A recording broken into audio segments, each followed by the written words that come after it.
The KGB years, beginnings of a spy.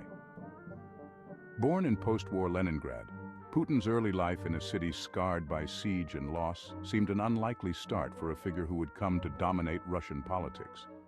His recruitment into the KGB in 1975 marked the true beginning of a career characterized by meticulous detail, discretion, and a deep dedication to the ideals of the Soviet state.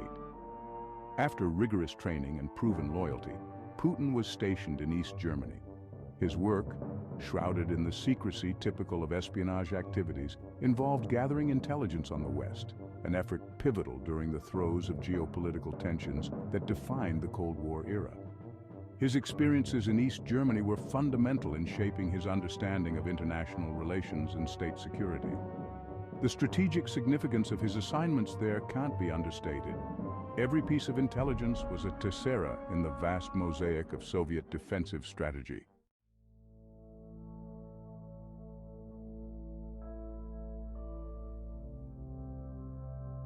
The fall of the Berlin Wall, a turning point.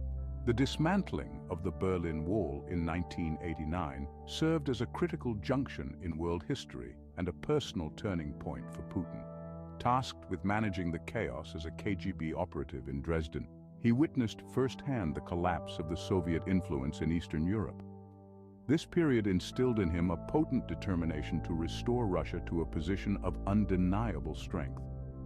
Continuing his service in a rapidly disintegrating political landscape, Putin's role gradually shifted from pure intelligence gathering to navigating the murky waters of emerging Russian politics.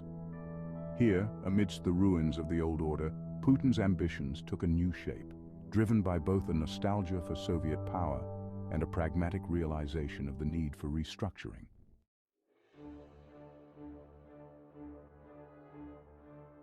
Returning to Russia, the political labyrinth.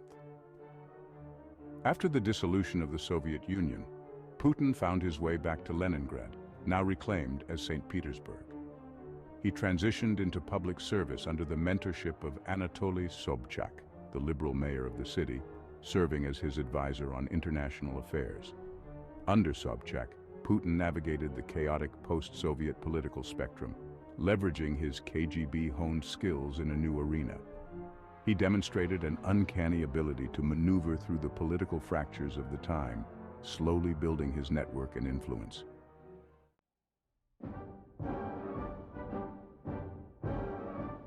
Rising through the ranks, the path to power. In 1996, upon Sobchak's loss in the mayoral election, Putin moved to Moscow, where he quickly ascended the power ladder.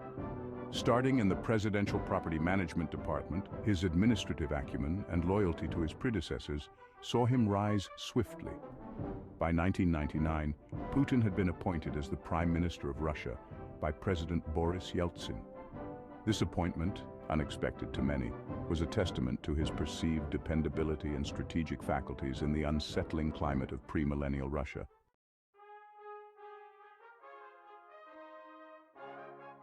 Yeltsin's resignation on December 31, 1999, unexpectedly thrust Putin into the role of acting president of Russia. In the 2000 elections that followed, he won decisively, heralding a new era. His presidency was immediately marked by significant reforms, consolidating power both politically and economically in the Kremlin.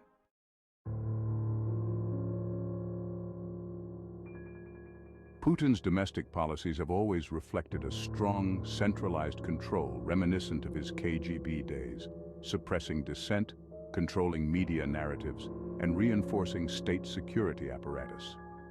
Under his watch, the silhouette of a modern autocracy emerged, drawing both criticism and support.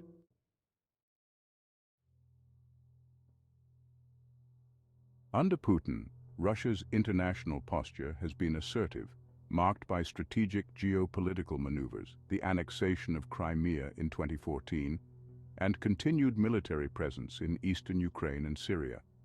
Each move reflects a broader strategy of restoring Russia's prestige and influence on the world stage.